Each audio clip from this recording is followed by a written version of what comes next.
Away. Give me a second. Welcome back, everyone. We are up to game 6 now for the Terra Australis versus Clan Is Here, or GG, in the SC2C.com Clan of the Hill. Pinder taking out Az in convincing fashion on Blistering Sand, so it's now up to Aki to bring it home for Clan GG, as it is his final chance. If Pinder wins this, TA will take the series 4-2.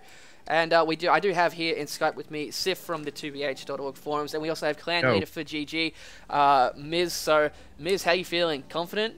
Nervous? What do you got? A little. You know what? I'm feeling good. You know, we're one down, but I know Aki does have the skill to do it. The only thing which might take an effect is just that he hasn't played for the last couple of days. But you know. You can do it. It's alright. Let's hope for GG's sake. So, just for those that are just tuning in now, we are watching this map, this game on this map, Fighting Spirit, which is one of the iCup maps. There's a few things to point out for those that might not be familiar, due to the fact that this is not one of those maps that's readily available for everybody to have a look at on the SCA server. So when laddering, of course. So what we've got here is a very small choke at the main to easily force field off or block off. Depending on what race you are. You've got a very easily SimCity-able expansion, a natural expansion. So you can SimCity block that really well. It does favor Protoss, I believe, that expansion there, especially in PVZ, although we're watching a TVP at the moment with Aki as the T in the bottom right and Pinder as the top right. So we also have high yield gold and high yield gas in the center map. I have seen plays before where CZs have been lifted, so built nearby and lifted once, destroying those destructible rocks with a planetary fortress being made there. So maybe we'll see something a bit different, like an eco build there coming from Aki. Not quite sure though how familiar he is with this map, and as Miz was saying, he might be a bit rusty, so we'll have to see how that affects his gameplay. And so, well, what are your thoughts on the current matchup or the game we're about to see? well, right now it seems to be just a fairly standard opening. Looks like Pinder might be going for a 1-gate expand. But like you were saying, Aki must be a bit rusty, but I'm pretty sure Pinder's been drinking since it is Friday night. And so let's hopefully get an even matchup. So that's alright. But yeah, I'm kind of hoping that it goes for more of a macro style game, because Fighting Spirit is extremely long. It takes ages for units to get up. This is just such a long distance. It's ridiculous. And I can just see Pinder favoring Pinder, especially since he just loves macro play, especially since back in Brood War.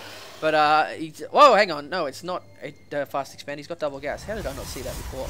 But anyway, we do have that SCV hanging out down at the bottom as well. Yeah. So it looks like from Pinder we are going to see some kind of tech build due to the fact that he's gone 1-gate core. He knows it's a large map, as you were just saying, unstable, so I guess that he's not really threatened too much by ground attacks. He has got this sentry there for an added bonus. He has made a second gateway, but I would expect to see a robo soon. But maybe we'll have to see something a bit more interesting. Perhaps because there's a shorter air distance kind of rush there, we might go for some kind of void harass. I'm not sure how well that works in TVP with the current strategies that are out though. But we do see GGakky in the bottom corner. They're going for the standard, Terran 3 racks, 1 reactor. I'm guessing going to be 2 tech lab add-ons. So how do you think that could come into play due to the fact that a buyer will take a while to get there? I honestly think this is a mistake. I don't know how often Aki's been playing on this or has played on Fighting Spirit before, but the whole point behind the three rags is it gets there really quickly and it's really difficult to deal with. But because it will take him an extra 20 to 30 seconds, I'll just pulling those numbers out of my head. But to get over there, it could be a little bit dangerous, especially since Pinder does have those 3 sentries. He's not expanded yet. He can just sit up there all he wants and force field the bottom of his ramp until he gets something to help deal with it. So I don't know. I honestly want to see an expand come from Aki, just because Pinder does. Looking at the SCV now, just in the SCV's vision for Aki, he has moved up. He's checked the expansion. He knows there's no fast expansion there from Pinder. He's got SCV just camping outside at the moment. He maybe doesn't want to walk up to see what's exactly at the ramp, but it would be good to see him not patrol dancing, although it does look pretty cool break dancing there. It would be good to see what kind of tech he's going, but unfortunately Aki is not moving up, so he has not seen that, Pinder does have the 3 sentries there, which once again may come into effect if, Aki does decide to do a push. he's not going to know there's 3 sentries that could literally, force field that ramp till the cows come home. Yeah, definitely. If he cuts that on. Yep, sorry, Miz, go. But the only thing that's going in his favour, I think, is because it is such a bad map to do it on, that maybe Pinder, like he is now expanding, might be a little bit unprepared for it. That's the only thing that I can think is going in his favour. But yeah, I mean, that expansion definitely makes up a world of vulnerability there. I mean, it's perfectly timed, though. We're looking at 7 minutes 30, moving into the usual landmark 8-minute mark for expansions. For those of you that want to get your expansion timing, if you can get it up by around 8 minutes, give or take, that is perfect timing. We do see just a scout there going from GGakky once again. If he does spot that expansion, we would expect to see some... Oh, Observer gets sniped. Wow, he won't see it coming.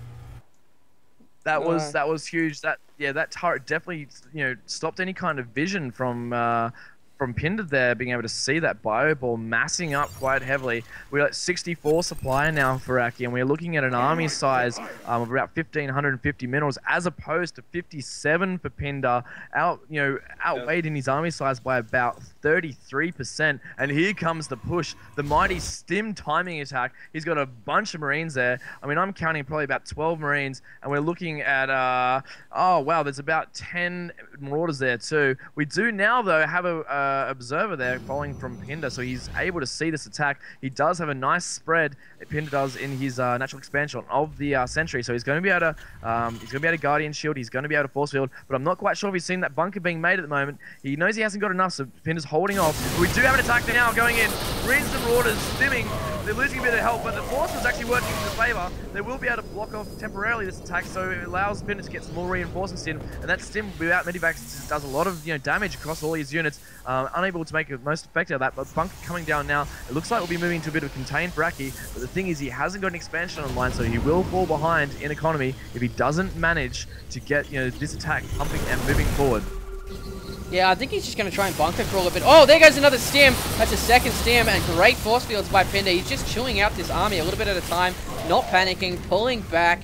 Definitely those drinks probably keeping him calm at this point, because that's double stim for all these Marines, because really this is a time where a lot of Protoss players panic and just want to try and get these Terrans out of the way. And oh no, one of those Marauders is going to go down, and third stim by those Marauders. Those Marauders and Marines are going to be very low health, as Pinder pushes back out. Yeah. We do have, this target firing there. I do like that. GGakky really target firing those Immortals first to make sure they don't do too much damage to the Marauders. Marauder army now stimmed and moving in. We do have ones out there being taken out quite easily. Only 4 Stalkers remaining. If he did decide to push down with the Marines and Marauders, and he does, he's going to maybe take this game.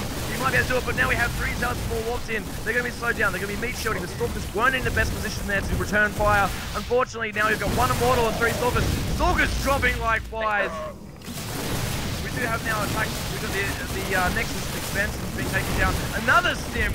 All the Marauders on Nexus know how to do this stim. So they do single fire that Immortal. And Pinder calls oh well, and it looks like a GG. Death have fun ripping it apart. Oh, big call. Wow. Big call. There. We move into, what is it,